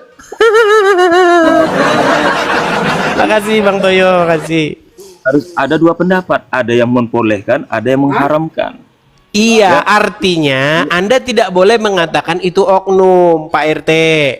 Tadi Anda mengatakan, oke, Anda mengakui tidak bahwa umat Muslim banyak sekali yang tidak senang kalau ada orang Kristen pergi ke gereja. Kalau ada gereja di kampung tersebut. Kalau ada orang Kristen melaksanakan kegiatan-kegiatan Natal, apalagi ada pohon Natal di situ, nanti satu kampung bisa murtad, betul? Misalnya kemarin kejadian dulu waktu Gibran belum jadi wapres, ya di Solo itu diadakan pohon Natal besar-besaran, ngamuk saudara-saudara. Bahkan pada waktu itu diadakan festival kuliner, ya kan? Ketika ada festival kuliner, yang makan bukan orang Muslim, yang makan adalah orang non Muslim, tapi orang Muslim yang sewot, betul? Betul? Betul atau tidak? Itu karena Bang Edisnya ngambil posisi perspektif yang benci. Kok benci? Sekarang begini, kenapa Anda bisa sebentar? Kenapa Anda bisa ketakutan menyebutkan alamat RT RW mana di mana Anda memimpin? Oh, tidak perlu. Yang pastinya abangku Karena Anda ketakutan nanti warga protes, betul? Saya tahu di dalam hati kecil Anda, saya tahu ini warga Muslim karena sudah diajarkan oleh agama kita untuk membenci agama lain, maka kita tidak boleh secara frontal mengatakan demikian. Betul, betul. Ya dari Bang Edis saja. Ya itu karena Bang Edis itu lebih kebencian, nggak masalah, biasa itu, nggak masalah. Yang perlu Bang Edis tahu, saya dari kecil selalu mendatangi teman-teman yang non Muslim dari kecil karena kami tinggal, ya ini saya keluhnya ya, di atas kami itu gereja Katolik, ini gereja Katolik ya. Di mana? Gereja Katolik. Gereja Katolik mana? Gereja Katolik di Bengkulu ya, di Bengkulu. Di Bengkulu. Oh, abang dari Bengkulu. Yang dari Bengkulu ya. Bengkulunya di mana, Bang? Bengkulunya mana? Kota Bengkulu. Oke, di RT mana? Kelurahan apa? Sebutkan. Saya tinggal. Oke lah Bang, jangan dipaksakan. Tapi begini Bang, Ini apa penutup kita nih? Biar kita ganti tamu yang lain ya. Bang Edis, bentar dulu Bang Edis ya. Saya dulu tinggal dan setiap Natal saya selalu mengunjungi suster. Ya, kami mendatangi karena itu ada gereja Santo Petrus di Bengkulu yang ada sekolahnya juga di sana, sekolah Karolus. Ya, teman-teman kami yang muslim banyak juga sekolah di sana. Dan kami juga sering setiap kali Natalan pergi ke suster. Ya, suster yang mengurusi gereja. Kami Natalan ke sana. Dan itu sudah menjadi tradisi kami di sini. Ya, jadi Bang Edis jangan hanya melihat yang buruk-buruknya saja. Coba Bang Edis tampilkan kebaikan-kebaikan Islam. Ya. Oh, berarti dia ini oknum. Berarti dia ini adalah oknum orang Islam yang sudah menghargai agama lain. Berarti dia ini oknum, teman-teman ya. Baik. Oke lah, Bang. Dan juga banyak Oke lah, juga demikian, kita Bang statement terakhir ya. Gini, saya salut dengan Anda. Anda sudah bertoleransi dengan agama lain sekalipun sebenarnya itu bertentangan dengan ajaran agama Islam. Buktinya apa? Buktinya pertama Anda takut menyebutkan RT Anda di mana. Karena apa? Karena nanti takut ulama-ulama datang dan mengatakan ini ketua RT harus diganti. Kenapa? Karena dia mengucapkan selamat hari Natal kepada orang-orang non-muslim. Padahal begini loh. Yang Natalan Kristen, yang merayakan Natal Kristen, tapi kenapa orang Islam yang repot? Sebenarnya kalian tidak mengucapkan selamat Natal pun nggak masalah. Memangnya kami paksa-paksa kalian mengucapkan selamat Natal. Yang kami minta cuma satu, wahai kaum muslimin wal muslimat, tolonglah kalau ada kami orang Kristen Natalan, kalian kerjanya jangan ganggu. Duduk saja di rumah, nonton pohon Natal. Ya, begitu.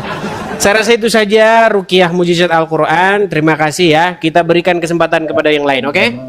Saudariku semuanya yang beragama Kristeni, saya mengucapkan berbahagia di tanggal 25 Desember nanti. Semoga bahagia ini menyebar kepada seluruh umat manusia. Ya. Terima kasih. Terima kasih ya. Itu juga untuk bahagia juga. Selamat berbahagia untuk menyambut 25 Desember. Nah, mudah-mudahan Allah walaupun Anda sebenarnya sudah murtad dari agama Islam. Ya ayyuhalladzina amanu sallu alaihi wa sallimu taslima. Innal ladzina kaffaru bi ayatina sawfa nuslihim nara kullama nadijat juluduhum kullama nadijat baddalnahum juludan ghayruha liyadhuqul adzab innallaha kana azizan hakima. Terima kasih ya Bang Habis. Artinya Bang? Ya. Artinya? Ya. Artinya yang tadi apa? Cari aja di surat. Nah. Tidak tahu di artinya. Oke lah, terima kasih. Baik, terima kasih. Bang, jangan diucap-ucapin Arabnya juga toh nggak ngerti. Ditanya artinya juga nggak ngerti. Oke, kita berikan kesempatan kepada yang lain. Terima kasih, Mujizat Al-Quran.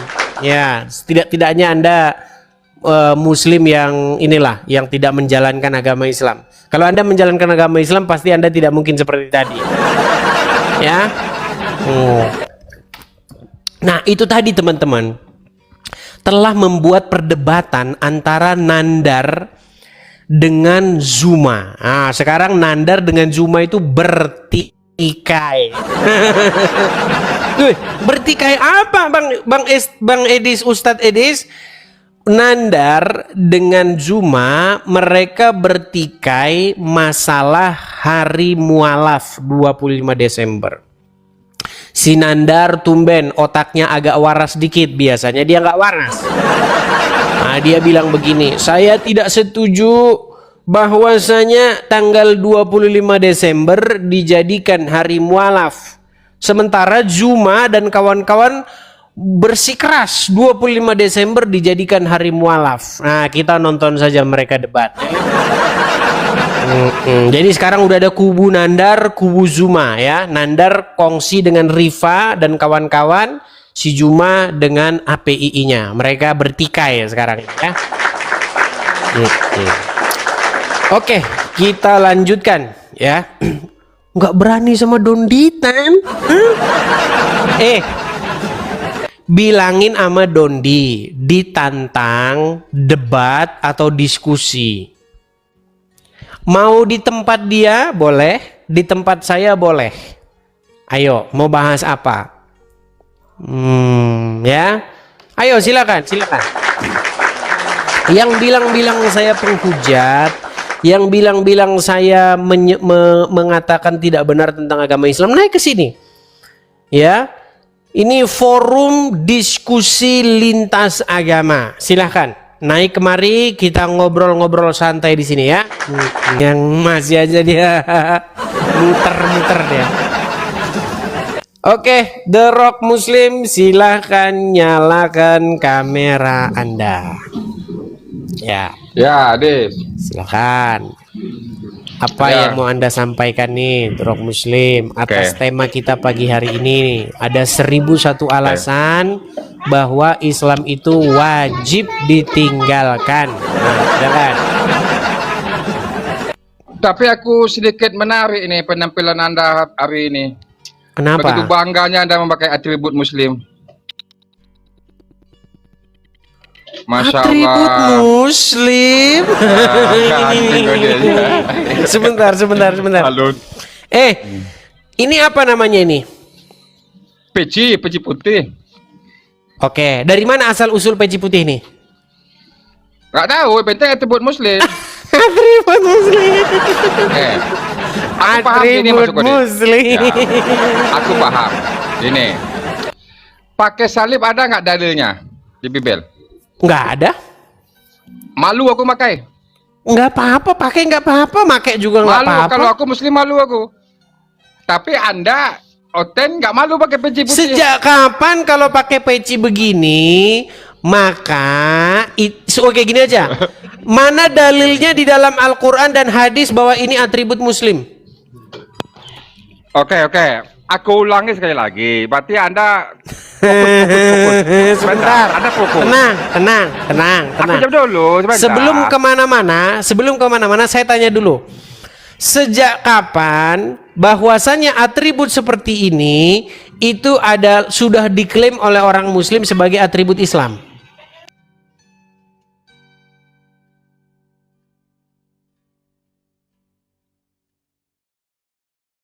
Oke, maka aku jawab. Tadi ada ngomong di mana dalilnya pakai peci putih itu orang Muslim, begitulah kira kata Anda. Oke, mana dalilnya?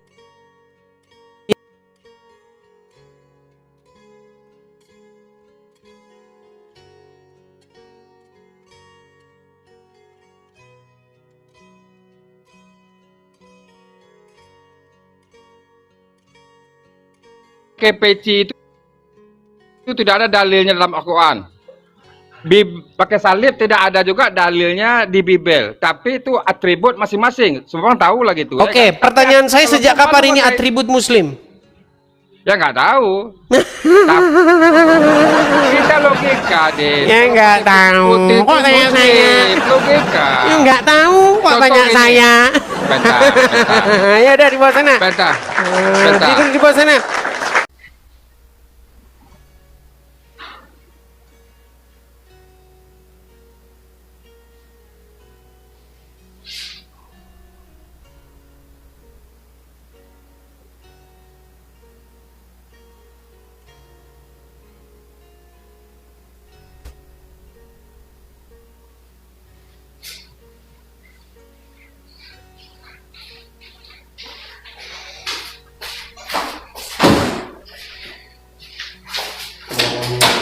Sebentar.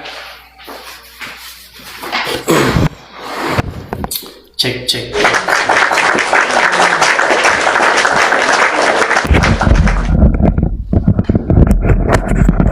Satu dua tiga, dicoba, tes.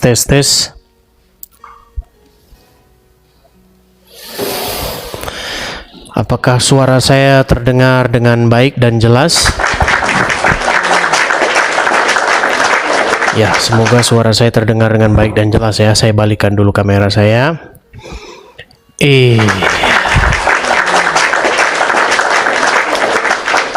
Ya, selamat pagi pemirsa Edis TV dimanapun teman-teman sekalian berada. Jumpa kembali teman-teman dengan dengan saya dalam acara ngobrol-ngobrol seputar lintas agama ya.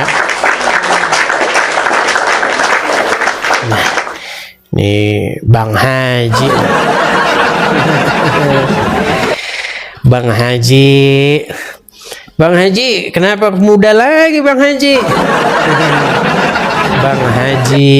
Ini kalau ini bukan Bang Haji Roma, tapi ini Bang Haji Romo.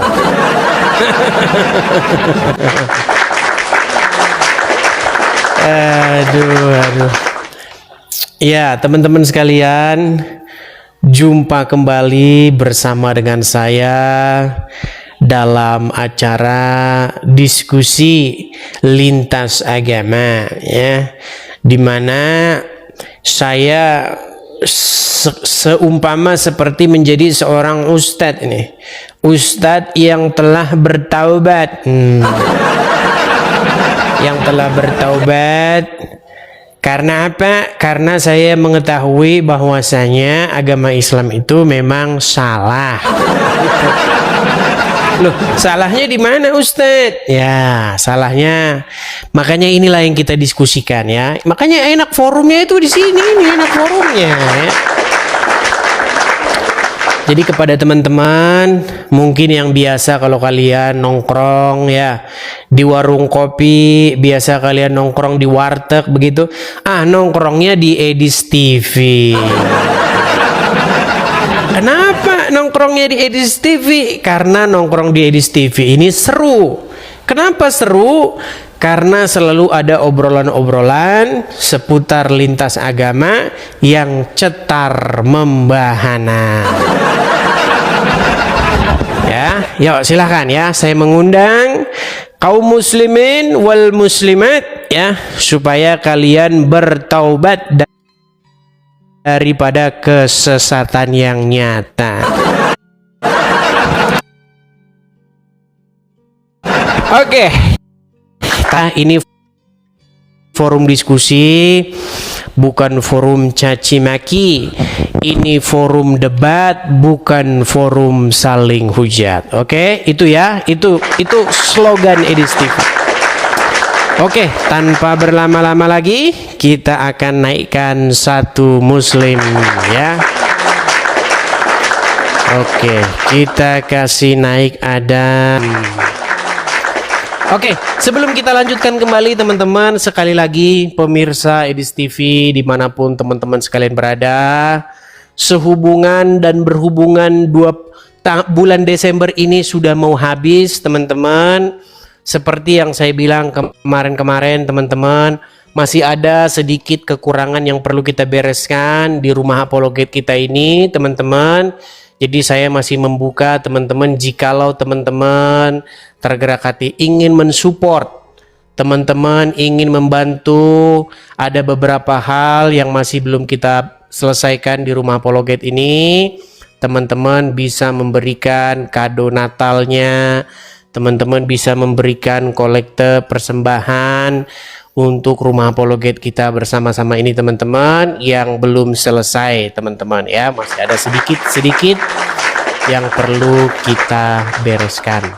Nah teman-teman, saya masih ada rencana untuk membeli baterai.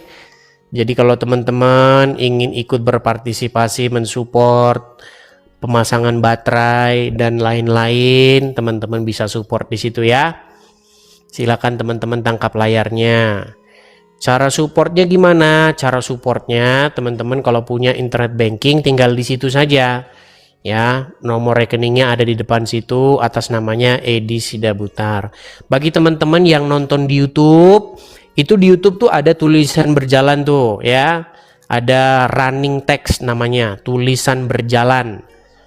Nah running text tersebut ya, di situ ada Bank BRI, ada Zelle, ada PayPal, teman-teman bisa support lewat situ. Ya, silakan ditangkap layarnya. Oke. Kita tunggu 30 detik dulu, kita berikan kesempatan, mungkin teman-teman masih mau menangkap layarnya.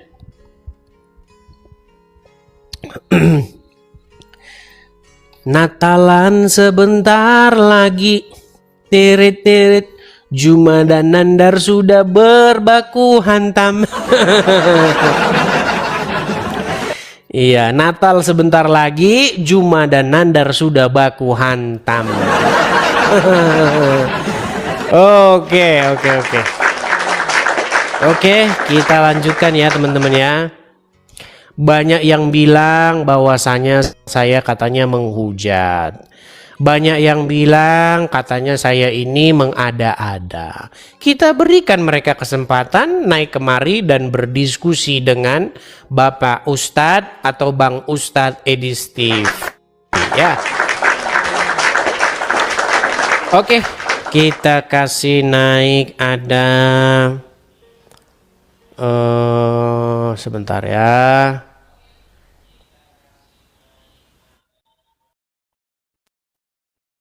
Sebentar. Zulkifli Laila.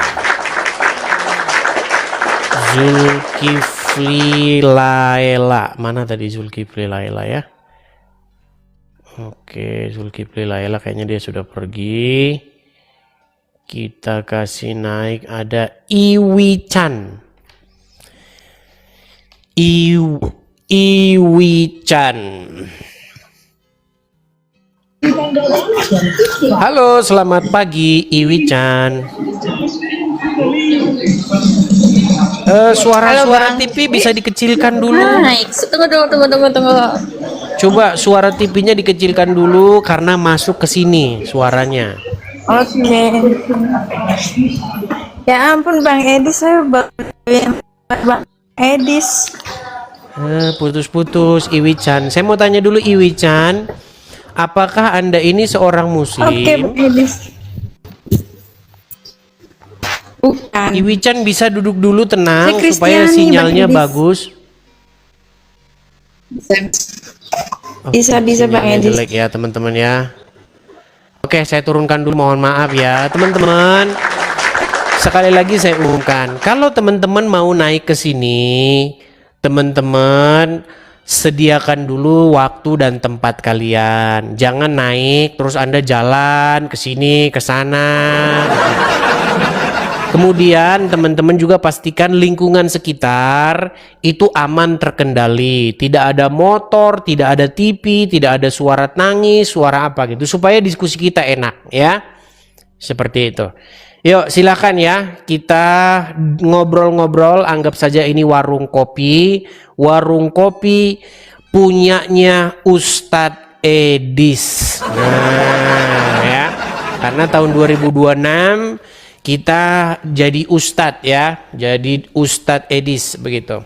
Apa arti ustadz? Arti ustadz itu artinya guru atau pengajar ya, seperti itu. Ayo silakan. Kita kasih naik ada Noral, oke. Noral L ya. Oke, waduh, Noral dia terpental. Kita kasih naik ada The Rock Muslim. Ini The Rock Muslim yang kemarin ini. Teman-teman sekalian, saya di 2025 ini sudah mengangkat 360 macam tema. Kurang lebih 365 hari itu setahun, dan saya sudah mengangkat 365 tema, kurang lebihnya 365 tema. Salah satu tema yang saya bahas adalah ketika umat muslim menggunakan atribut, maka di detik yang sama umat muslim tidak tahu apa itu atributnya. Iya. Satu-satunya agama yang tidak jelas identitasnya, bahkan ketika dia menggunakan simbol, logo, adalah agama Islam. Kok bisa bang? Nah coba saya tanya, sejak kapan bahwasanya topi seperti ini itu melambangkan Islam? Mana dalilnya dalam Quran dan hadis? Kalau kamu bisa tunjukkan, saya lompat dari Monas. Bahkan di atas masjid ada bulan sabit, ada bintang. Jelas tanya sama orang Islam, Kenapa kok bulan sabit? Disitulah mereka akan muter nggak karuan. Karena apa? Karena memang agama Islam itu adalah sebuah agama yang dia itu tidak jelas asal usulnya dari mana. Tahu-tahu saja dia meneruskan ajaran agama terdahulu. Makanya identitasnya nggak jelas.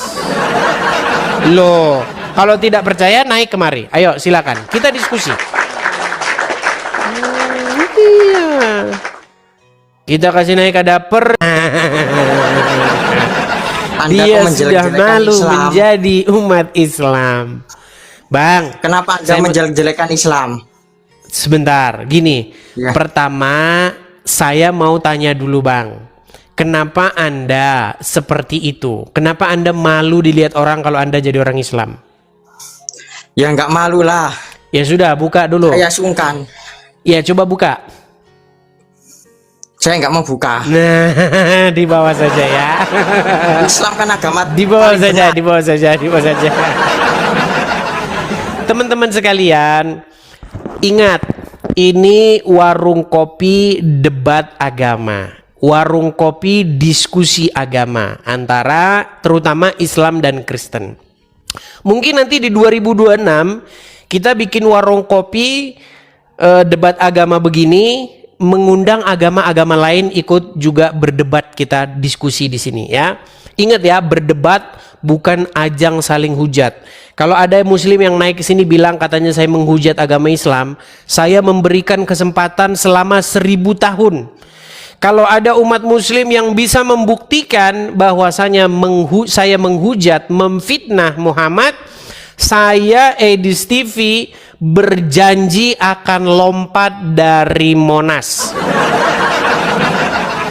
Datang kemari, tunjukkan di mana saya memfitnahnya. Tadi saya ngomong bahwasanya satu-satunya agama yang lambangnya itu nggak jelas cuman ajaran agama Islam. Naiklah kemari kalau tidak percaya, ya. Bang, di dalam Bible emang ada gitu wajib pakai kalung salib? Nggak ada. Tetapi kalau ada orang Kristen, Bang, kenapa salib? Karena di salib itu ada peristiwa yang sangat-sangat penting dan fundamental.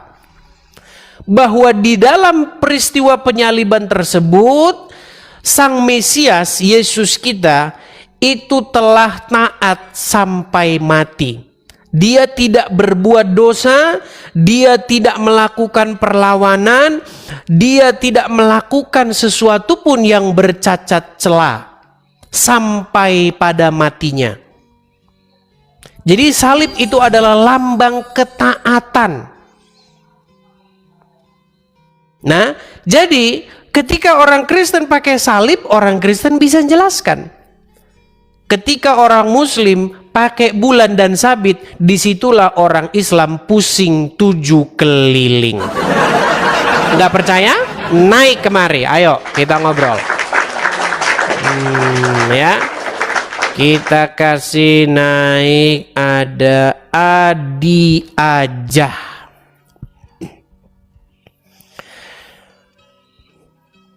Oke, selamat pagi Adi aja. Adi aja.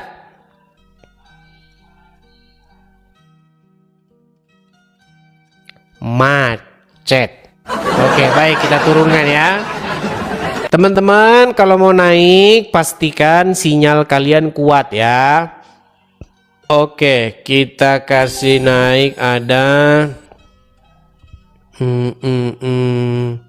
restorator influencer. Oke, teman-teman sekalian, sebenarnya orang Muslim itu sebenarnya tidak boleh main TikTok. Orang Muslim itu sebenarnya tidak boleh pakai HP. Tidak boleh. Loh, kenapa Bang Edis orang Muslim tidak boleh main TikTok, tidak boleh main HP? Karena di dalam hadis dikatakan, barang siapa yang menyerupai suatu kaum, maka dia termasuk dari golongan kaum tersebut.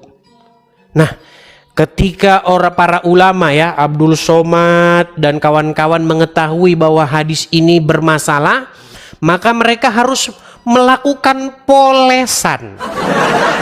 Mereka harus poles itu hadisnya.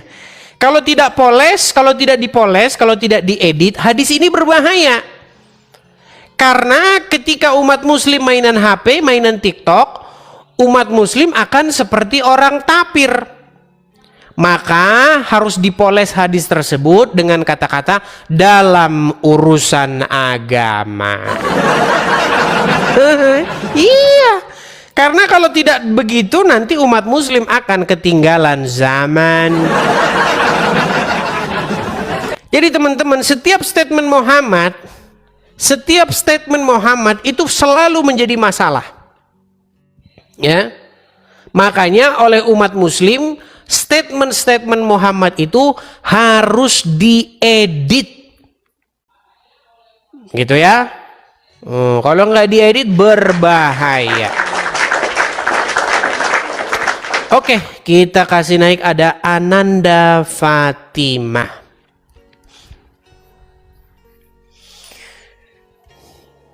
Selamat pagi Ananda Fatimah. Selamat pagi. Ya, silakan Ananda Fatimah, nyalakan kamera dulu. Saya nggak mau nyalakan kamera. Kan yang penting kan diskusinya, bukan kameranya. Sudah malu? Apakah sudah malu jadi orang muslimah? Yang penting kan diskusinya, bukan kameranya, bukan orangnya kan? Betul. Tetapi begini, Ananda Fatimah, kira-kira kamu percaya nggak bahwa Islam itu agama yang benar? Saya percaya. Oke, kira-kira kamu malu nggak dilihat orang kalau kamu sebagai seorang Ini aurat, jadi nggak sembarangan orang melihatnya, nggak boleh. wajahnya aurat? Ternyata wajahnya orang muslim itu aurat.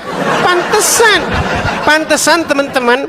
Setiap saya punya nih satu orang, dia itu seorang mualafah ya, seorang wanita.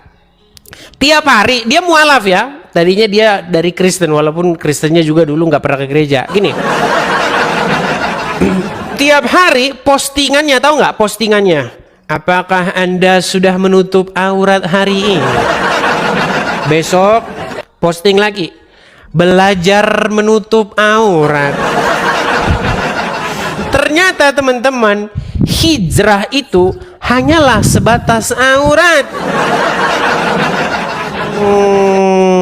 Ya sudah, Ananda, saya memberikan kamu kesempatan. Kalau kamu menganggap bahwasanya itu aurat, kamu naik lagi ke sini pakai cadar ya. Tapi kalau ketutup begini mohon maaf, karena peraturannya di sini itu wajib menyalakan kamera.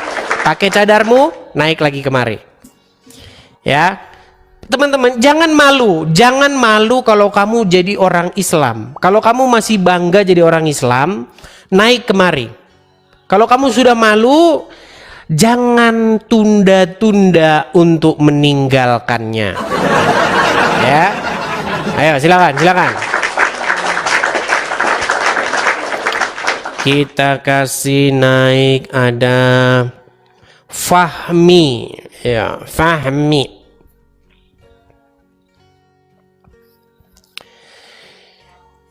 Fahmi, F-A-R-I-M ya.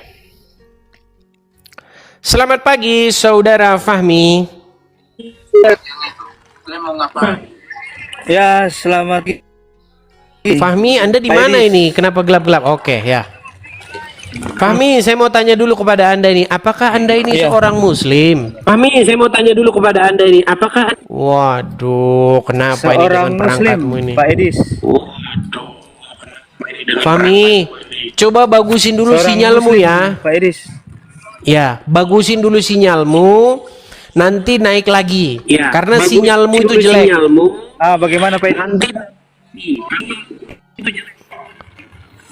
Sinyalmu jelek, coba naik lagi kemari nanti kalau sinyalmu sudah bagus ya.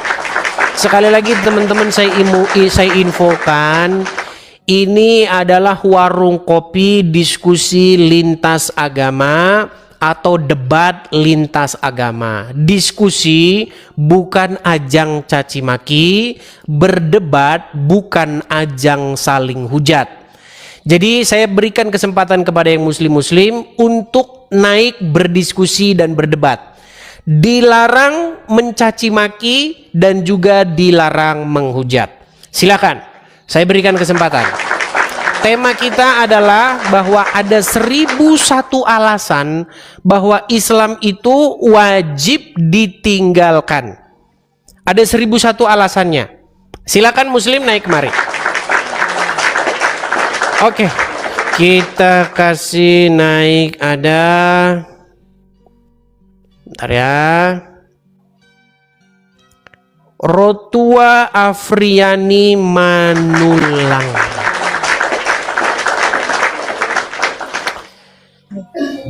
Udah diterima. Halo Rotua Manulang, silahkan nyalakan kamera dulu. Sabar ya Om. Om.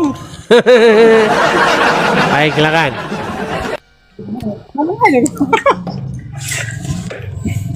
Silakan nyalakan kamera. Saya mau tanya dulu, Rotua, apakah Anda ini Kristen atau Muslim?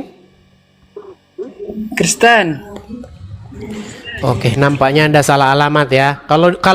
Kalau di warung kopi ini yang ngobrol dengan saya itu yang Muslim-Muslim. Kalau yang Kristen beli kopi satu ya. Nah, jadi saya turunkan dulu. Teman-teman sekalian ya. Rencananya besok rumah apologet kita ini mau kita bikin podcast begitu loh. Saya itu rindu sebenarnya bikin podcast begitu ya. Kita bikin ada gerobaknya, terus ada jajanannya, begitu kita bikin podcast. Saya rindu sekali punya acara podcast begitu teman-teman. Tapi sayang seribu sayang, saya belum ada teman ini satu orang yang bikin podcast macam itu. Kalau ada itu pasti bagus banget itu acaranya ya.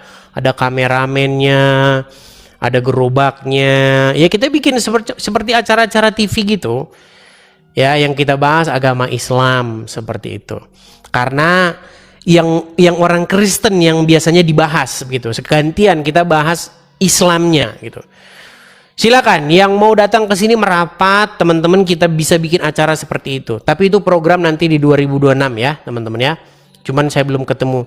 Tadinya sih beberapa apologet ya yang saya lihat itu bagus untuk kita bahas itu, cuman sayang seribu sayang memang ternyata mereka ngomongin di belakang. Ya teman-teman ya, tapi ya mau gimana lah ya teman-teman ya, karena memang waktu berjalan itu memunculkan siapa-siapa orangnya yang memang benar-benar tulus dan siapa-siapa orang yang ngomong di belakang. Tapi ya biarlah nanti waktu yang menjawab siapa nanti teman kita untuk bikin podcast ya. Oke, kita kasih naik ada Muhammad Edi Selamat. Oke, selamat pagi Muhammad Edi Selamat. Jangan dibisukan Bang. Ya, sebentar. Oke, saya bantu dari sini Bang ya. Saya bantu dari sini. Iya. Menyalakan kamera, silakan. Nah, kabur. Bang Edis, iya. Udah hampir 365 hari. Tidak ada satupun orang muslim yang naik ke sini untuk membantah satupun argumenmu.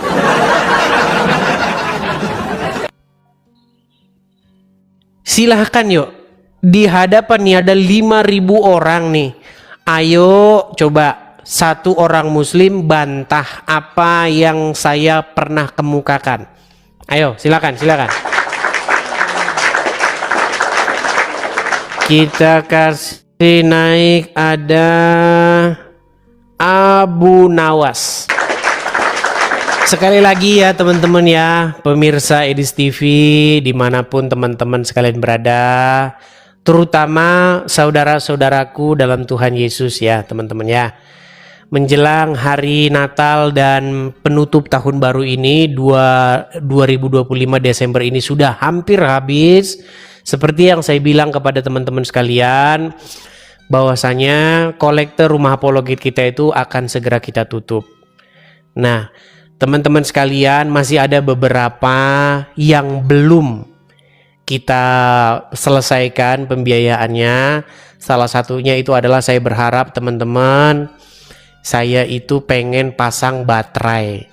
Ya, baterai apa Bang?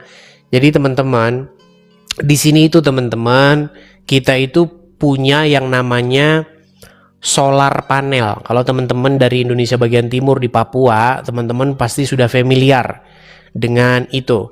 Jadi ada yang namanya panel surya. Solar panel itu menampung listrik kalau siang hari. Hanya saja di sini tidak ada baterainya. Jadi kalau malam kita pakai PLN lagi. Nah, saya pengen itu teman-teman supaya apa? Supaya malam pun kita masih pakai sinyal dari listrik dari panel surya. Tapi karena nggak ada baterainya, itu malam kita pakai PLN sini, namanya Edison ya. Nah teman-teman, bagi teman-teman yang tergerak hati, teman-teman bisa support ya untuk finishing ya, penyelesaian masalah rumah apologet kita ini. Salah satunya saya pengen pasang baterai. Teman-teman silakan, kalau teman-teman tergerak hati ingin mensupport, teman-teman bisa support lewat situ. Nah teman-teman yang ada di YouTube juga teman-teman bisa mensupport lewat tulisan yang berjalan tersebut ya. Ada tulisan berjalan, di situ ada Zelle, ada PayPal dan lain sebagainya. Ya. Bagi muslim-muslim ya jangan panas hati. Panas. Pala ini pusing. Jiwa ini tiri. Panas mereka saudara-saudara. Ya, tidak apa-apa. Yang muslim itu tidak saya suruh berkolektor, tidak usah. Yang muslim itu nonton saja biar kalian bertaubat. Nah, gitu ya. Seperti itu. Oke, kita balikan lagi kamera kita.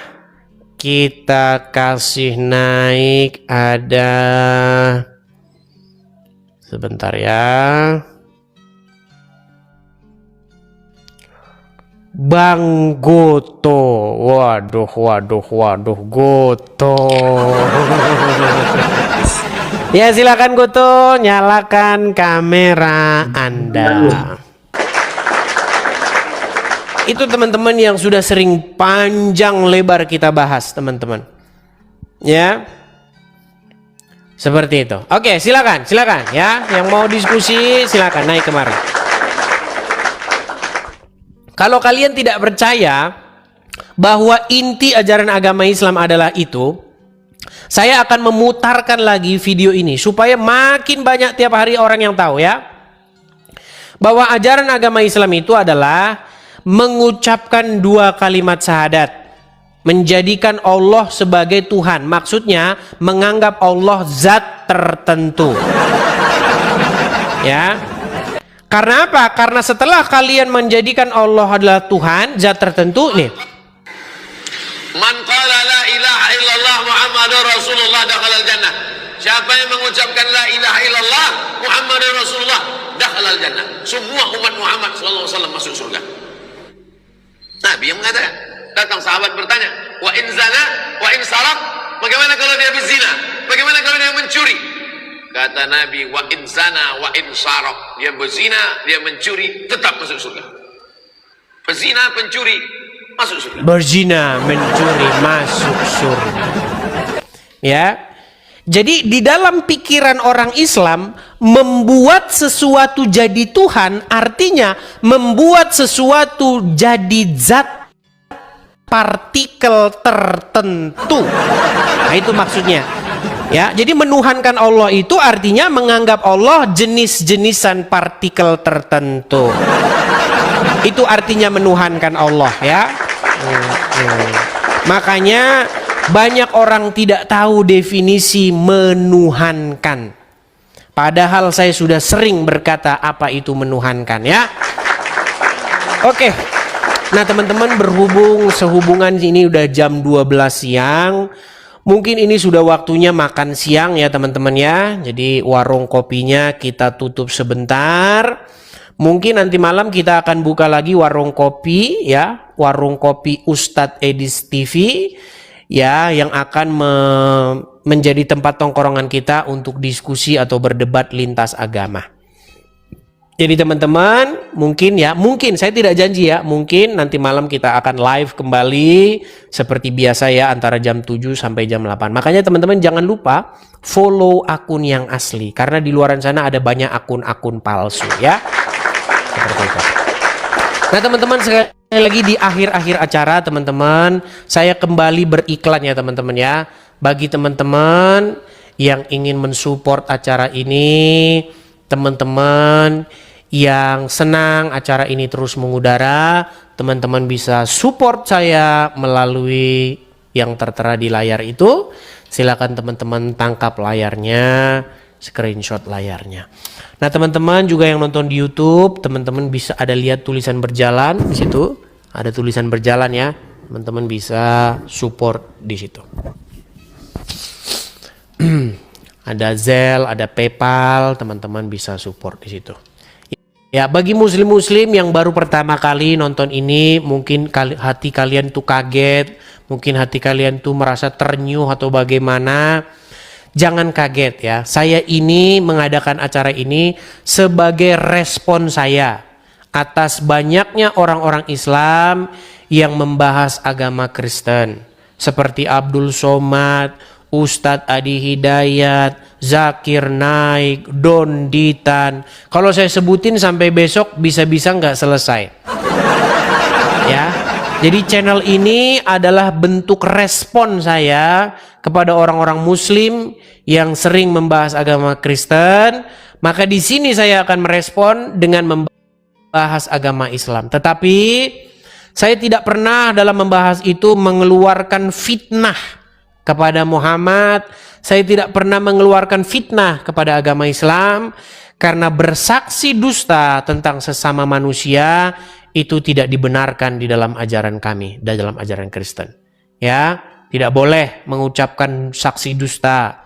Ya, jadi semua saya ucapkan berdasarkan dalil, berdasarkan apa yang tertulis di dalam literasi Islam sendiri. Oke, saya rasa itu dulu untuk hari ini. Sampai ketemu lagi di acara-acara berikutnya. Tuhan Yesus kiranya memberkati kita semua. Shalom, sampai jumpa. Selamat siang. Selamat siang. Selamat siang.